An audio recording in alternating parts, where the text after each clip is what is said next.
yesterday, and I had said this is a high payoff, lower probability of success. Why it was lower probability? We're at all-time highs. If you're gonna, that's an all-time high. A lot of buying pressure. Now it stopped it in its tracks.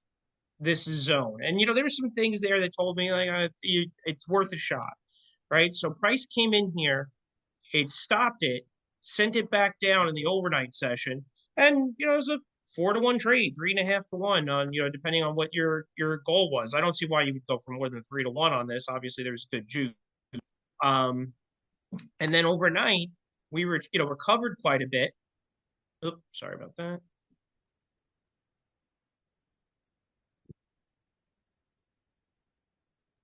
And obviously you broke or violated the zone and then just sold off anyway. But you wouldn't have taken this guy anyway. It's not in the cards.